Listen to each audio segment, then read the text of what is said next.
Assalamualaikum. Today we will discuss about 17.2 का part 2. ठीक है, आज हम डिस्कस करेंगे 17.2 पार्ट 2. जो क्वेश्चन हमारे रह गए थे उन क्वेश्चंस को अभी हम आज डिस्कस करेंगे. ठीक है, तो क्वेश्चन नंबर 2 हम ऑलरेडी डिस्कस कर चुके हैं पिछली वीडियो में, और अब हम डिस्कस करने जा रहे हैं क्वेश्चन नंबर 3 के पार्ट्स. ठीक है, अब क्वेश्चन नंबर 3 में एक प्रॉब्लम है. देखें, सबसे पहले तो ये प्रॉब्लम सॉल्व करना है. अब पिछले क्वेश्चंस में हमें ये सेट बिल्कुल क्लियरली दिया गया था, जैसे कि ये यूनिवर्सल सेट है तो उसमें 1 2 3 4 5 इस तरह करके लिखा हुआ था, और P है तो मतलब P की भी वैल्यू दी थी और Q की भी वैल्यू दी थी.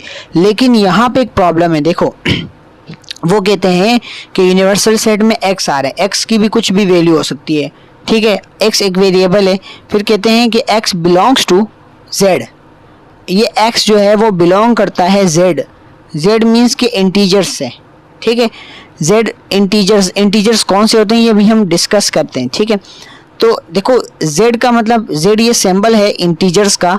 इंटीजर्स कौन से होते हैं? प्लस माइनस में जो विदाउट पॉइंट वाले नंबर होते हैं जितने भी. ठीक है, वो क्या कहलाते हैं? वो कहलाते हैं इंटीजर्स. वो प्लस में भी हो सकते हैं, वो माइनस में भी हो सकते हैं. देखो जीरो की इस तरफ भी चलते हैं और जीरो के इस तरफ भी चलते हैं. अब हमें ये इंटीजर्स हमने लिख दिए कुछ यहाँ पे. ठीक है, अब आगे की कंडीशन पढ़ते हैं. देखो हमने पढ़ा x और फिर हमने कहा x का ताल्लुक है वो इंटीजर्स से है, तो हमने यहाँ पे इंटीजर्स लिख दिए. फिर आगे देखें, वो कहते हैं कि x जो है वो बड़ा है -4 से और x जो है वो छोटा है 6 से. तो इसका मतलब है कि x -4 से बड़ा है, तो उसका मतलब है कि ये शामिल नहीं है, -4 शामिल नहीं है, -4 से बड़ा है.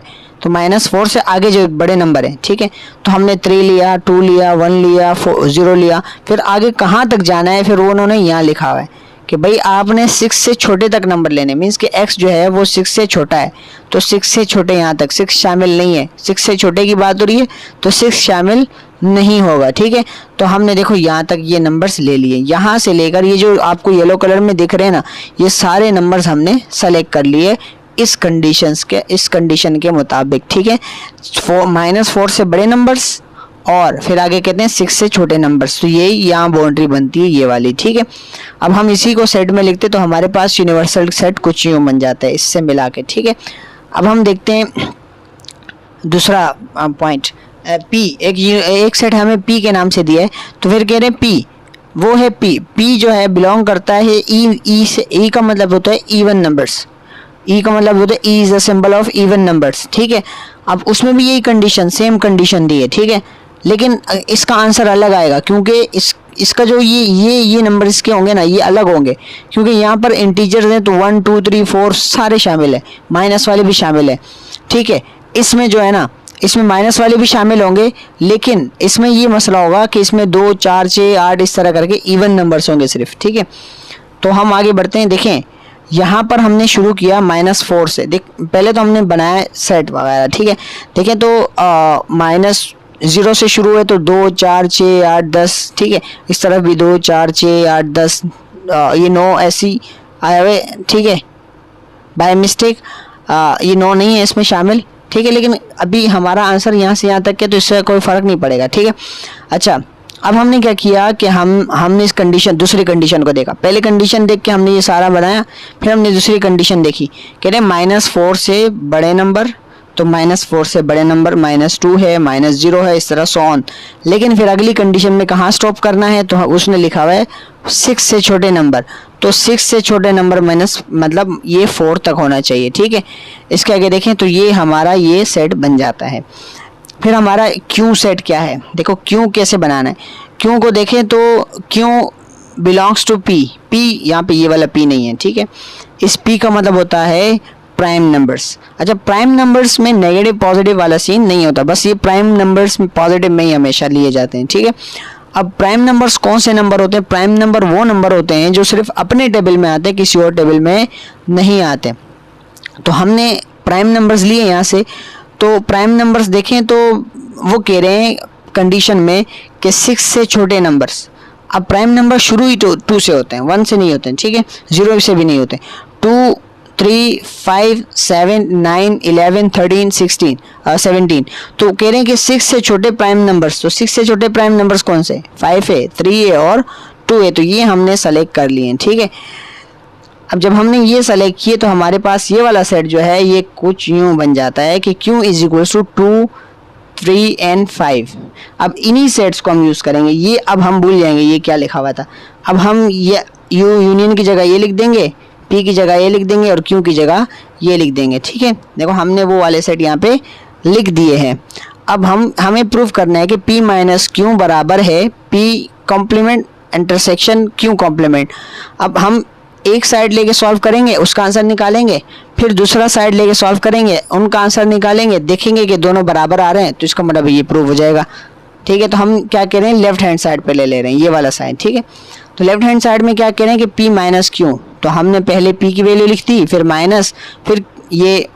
अब हमने करना क्या है, देखो हमने माइनस करना है ना, तो माइनस में क्या होता है, सेम वाले कट जाते हैं, तो 2 कट जाएगा, यहाँ से भी, ठीक है।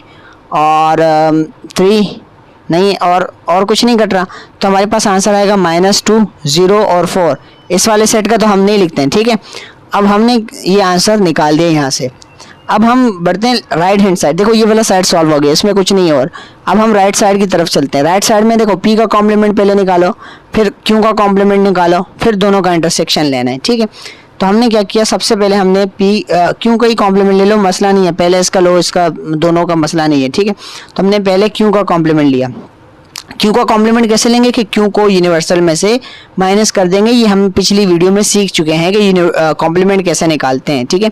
तो Q का कॉम्प्लीमेंट का मतलब फॉर्मूला ये है कि यूनिवर्सल माइनस Q, किसी भी चीज़ का हम कॉम्प्लीमेंट मालूम करते हैं तो उसको हम यूनिवर्सल में से माइनस कर देते हैं, ठीक है।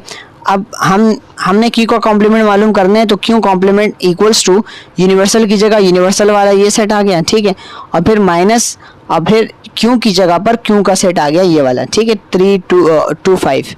अब इनको जब हमने माइनस किया तो हमारे पास यहाँ से 2 कटा, ठीक है, 2 और 3 और 5, ये तीनों जब कटे तो ये हमारे पास 3, -2, -1, 0 और 1 और 4 यहाँ हमारे पास ये बच गए, ठीक है।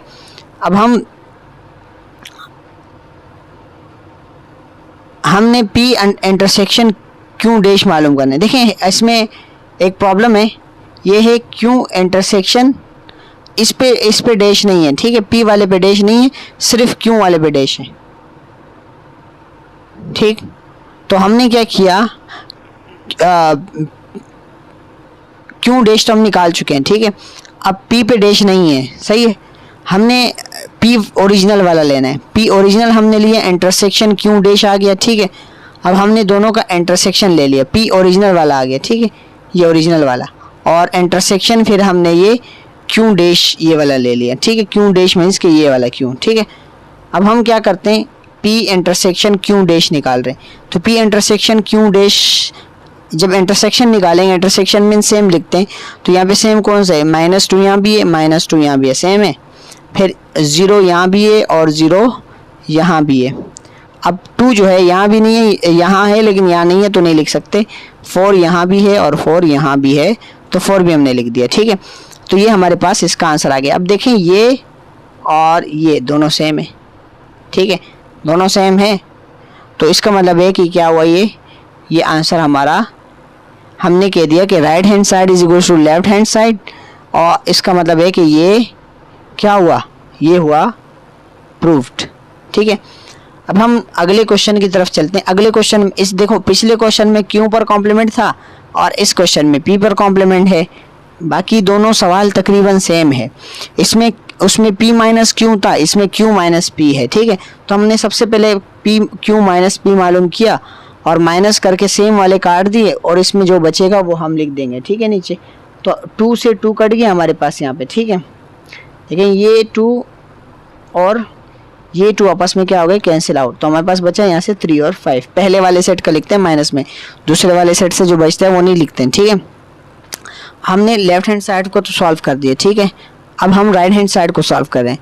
राइट हैंड साइड में क्या है, सबसे पहले P का कॉम्प्लीमेंट मालूम करो, क्योंकि Q तो हमें पता है क्योंकि Q ओरिजिनल वाला है, लेकिन P पे कॉम्प्लीमेंट है, तो इसका मतलब है कि सबसे पहले इसका कॉम्प्लीमेंट मालूम करो, फिर ही जाके दोनों को आप इंटरसेक्ट कर सकते हो, ठीक है। तो P का कॉम्प्लीमेंट मालूम करने का यही मतलब होता है कि यूनिवर्सल में से आप P को माइनस कर दो, ठीक है। तो हमने यूनिवर्सल की जगह पर यूनिवर्सल का सेट लिख दिया, बीच में माइनस आ रहा है माइनस लिख दिया, और पी की जगह पर पी का ओरिजिनल सेट लिख दिया, ठीक है। तो यहाँ से हमें मिल जाएगा पी का कॉम्प्लीमेंट, क्योंकि जब हम -2 इससे माइनस कर देंगे और 0 माइनस कर देंगे, 2 माइनस कर देंगे और 4 माइनस कर देंगे, तो हमारे पास क्या बचेगा, ये वाला नंबर देखो, -3 -1 1 3 और 5, ये हमारे पास यहाँ से बच गए। इस वाले को लिखते ही नहीं है, क्योंकि हम कर रहे हैं माइनस, माइनस में सिर्फ डिफरेंस में सिर्फ ये वाला साइड देखते हैं, ठीक है, इसको डिफरेंस कहते हैं। अच्छा, नाउ वी फाइंड, अब हम फाइंड करें, देखो जब हमें कॉम्प्लीमेंट वाला मालूम हो गया तो अब ये दोनों हमें मालूम है, तो जब दोनों मालूम है तो हम इसको इंटरसेक्ट कर सकते हैं। अब हम क्या कर रहे हैं, Q intersection P complement equals to 2, देखो ये Q को ओरिजिनल वाला सेट आ गया, ठीक है, क्योंकि Q ओरिजिनल से शक्ल में, फिर इंटरसेक्शन आ गया, फिर P का कॉम्प्लीमेंट, P का कॉम्प्लीमेंट का मतलब है कि इसका कॉम्प्लीमेंट ये नंबर है, ये कॉम्प्लीमेंट आया था पहले से, ठीक है, वो हमने यहाँ लगा दिया। इसके बाद क्या ये कि Q intersection P complement equals to 3 5, तो हमने बाकी सब काट दिया, हमारे पास यहाँ बचा 3 और 5, बाकी सब हमने मतलब कि हमने 3 काट दिया, सॉरी इंटरसेक्शन करने, इंटरसेक्शन करने में क्या करते हैं हम लोग, इंटरसेक्शन में सेम सेम लिख देते हैं ना, तो इसमें क्या है, 3 इसमें भी है इसमें भी है, लिख दिया मैंने, 5 इसमें भी है इसमें भी है, लिख दिया मैंने, ठीक है। अब इसका मतलब ये और ये क्या है, सेम है, तो ये हमारा आंसर सही हुआ, प्रूव हो गया, left hand side is equal to right hand side, ये प्रूव हो गया, ठीक है। अब हम बढ़ते हैं क्वेश्चन नंबर अगले उसके तरफ, क्वेश्चन की तरफ, ठीक है। इसमें 2 क्वेश्चन मिसिंग है, वो क्वेश्चन इसलिए मिसिंग है कि वो डी मॉर्गन्स लॉ है, और डी मॉर्गन्स लॉ हम अगले एक्सरसाइज में पढ़ेंगे, तो उसके साथ हम ये वाले 2 क्वेश्चन भी पढ़ लेंगे। अब इस वाले इन सेट्स को भी सॉल्व करना है ना, ये भी कुछ अजीब से सेट लिखे हुए, कह रहे कि 2n और n belongs to natural numbers, natural numbers means 1 से शुरू होने वाले नंबर, ठीक है, n जो है वो बिलोंग करता है नेचुरल नंबर से, यहाँ है 3n, फिर n belongs to natural number, फिर यहाँ है 4n, फिर n belongs to natural number. अब ये वाले सेट जो है ये इनफाइनाइट होंगे, देखो कह रहे हैं कि n नेचुरल नंबर्स है, नेचुरल नंबर्स मीन्स के 1 2 3 4 5 6 7 8 9 10 11 12, इस तरह करके आप n में 1 1 पुट करते जाएंगे, और इसका मतलब एक एक एलिमेंट निकलता जाएगा, जैसे मैंने यहाँ पे कुछ किए हैं, देखो ये 2 ये वाला आ गया, फिर n की जगह 1 आ गया, 2 1 जा 2, फिर ये 2 आ गया, फिर इसकी 2 की जगह 2, फिर 2, फिर इसकी n की जगह 3, फिर 2, फिर n की जगह 4, फिर 2 n की जगह 5, फिर 2 n की जगह 6, इस तरह सो ऑन चलता जाएगा, n की जगह 7, फिर 8, फिर 9, फिर 10 12 13 14, इस तरह करके आते जाएंगे, ठीक है। तो 2 1 जा 2, 2 2 जा 4, 2 3 जा 6, इसका असल मतलब ये है कि इसमें आपने 2 का टेबल पढ़ते जाना है, देखो 2 2 1 जा 2 2 2 जा 4 2 3 जा 6 2 4 जा 8 2 5 जा 10 2 6 जा 12, मीन्स कि यहाँ पर हम पढ़ रहे हैं 2 का टेबल, ठीक है। यहाँ पे हम पढ़ेंगे 3 का टेबल, कौन सा टेबल पढ़ेंगे, 3 का, 3 1 जा 3, 3 2 जा 6, 3 3 जा 9, इसी तरीके से हम देखो 3 1 जा 3, 3 2 जा 6, 3 3 जा 9, 3 4 जा 12, इस तरह करके सो ऑन ये चलता रहेगा। ये 10 तक नहीं लिखना है आपने, टेबल पढ़ना है, लेकिन कैरी ऑन है, नेचुरल नंबर्स, ये बहुत सारे नंबर्स हो सकते हैं, ठीक है। इस तरीके से ये 4 का टेबल है, तो 4 1 जा 4, 4 2 जा 8, 4 3 जा 12, इस तरह करके ये भी चलता रहेगा, ठीक है। ये आपको एग्जांपल्स के लिए समझा दिए, वरना तुम्हें यहीं पे कह देता कि भाई ये 2 का टेबल पढ़ना है, ये 3 का टेबल पढ़ना है, ये 4 का क्यों पढ़ना है, क्योंकि n का मतलब है तो ये इससे मल्टीप्लाई हो रहा है, और n आप एक एक बढ़ाते जाओगे, ठीक है। तो हमारे पास ये सेट बन गए, सेट आ गए। अब आसान सा काम है, a इंटरसेक्शन b तो बहुत आसान है, ठीक है। हमने क्या किया, a का सेट लिखा, कैरी ऑन है, ये मीन्स कि ये जारी है, फिर इंटरसेक्शन b का सेट लिखा। अब हम करेंगे क्या, देखो हमने क्या किया, इंटरसेक्शन करना था ना, तो 2 इसमें है इसमें नहीं है, इसमें 4 है इसमें नहीं है, तो सबसे पहला कौन सा नंबर है जो इसमें मिलता है, 6 का है, फिर कौन सा नंबर मिलता है, फिर 12 है, ठीक है। फिर आगे जाके इसमें भी 18 आएगा, क्योंकि 12 14 16 18 ना, तो इसमें भी 18 है, तो 18 फिर आगे, इस तरह करके चलता रहेगा, मीन्स कि ये वाला 6 का टेबल बन जाएगा एक किस्म का, 6 12 18 फिर 14, इस तरह करके इससे मिलते जाएंगे, ठीक है। अब अगला क्वेश्चन जो है इसमें A यूनियन C, ठीक है। ए यूनियन सी में क्या करना है, ए का टेबल लिखा एक ही जगह, यूनियन ये यूनियन है, इसकी जगह क्या लिख दिया हमने, यूनियन। ठीक है, यूनियन हमने लिखा तो ये यूनियन है। ठीक है, हमने जब यूनियन लिखा यहाँ पे तो ये हुआ, दोनों का जब हम यूनियन लेंगे तो क्या करेंगे, देखो 2 यहाँ पे है तो 2 भी लिख दिया, 4 भी लिख दिया, और 6 भी लिख दिया, 8 भी लिख दिया, 10 भी लिख दिया, 12 भी लिख दिया। इस तरह करके ये चलता रहेगा। अब ये 12 फिर इसमें आगे जाके और भी नंबर्स होंगे, तो आपने बस 5-6 नंबर्स लिख के फिर आगे डॉट डॉट डॉट डाल देना है। ठीक है, अच्छा अगला क्वेश्चन हमारा है बी इंटरसेक्शन सी, जो इस एक्सरसाइज का आखिरी क्वेश्चन है। बी इंटरसेक्शन सी, तो देखें 3, 6, 9, 12, 15, 18 और इंटरसेक्शन 4, इंटरसेक्शन का मतलब सेम पॉइंट्स ना। तो अब इनमें सबसे पहला पॉइंट कौन सा सेम है, देखो ये यहाँ तक तो कोई सेम नहीं है ना, फिर पहला पॉइंट 12 सेम है। ठीक है, 12 आ गया, फिर इसके बाद कौन सा सेम है, 18 भी नहीं है, फिर आगे जाके 24 इसमें भी आएगा। देखो ये बी है ना, तो 15, फिर 3 का टेबल है तो 3 के टेबल में 24 भी आता है, इसका मतलब 24 भी आएगा। तो यहाँ पे आप देखें तो आप पैटर्न बन रहे हैं 12, 24, फिर 18 तो 36, इसका मतलब है कि यहाँ पे 12 का टेबल बन रहा है 12। ये भी कंटिन्यू है, यहाँ हमने कंटिन्यू नहीं लिखा, लेकिन ये वाला वो भी टेबल भी कंटिन्यू है। ठीक है, तो यहाँ तक रहा आपका ये, और इसके बाद हम एक्सरसाइज 17.3 पे चलेंगे। तो तब तक आप हमारे साथ रहिएगा। अल्लाह हाफिज़।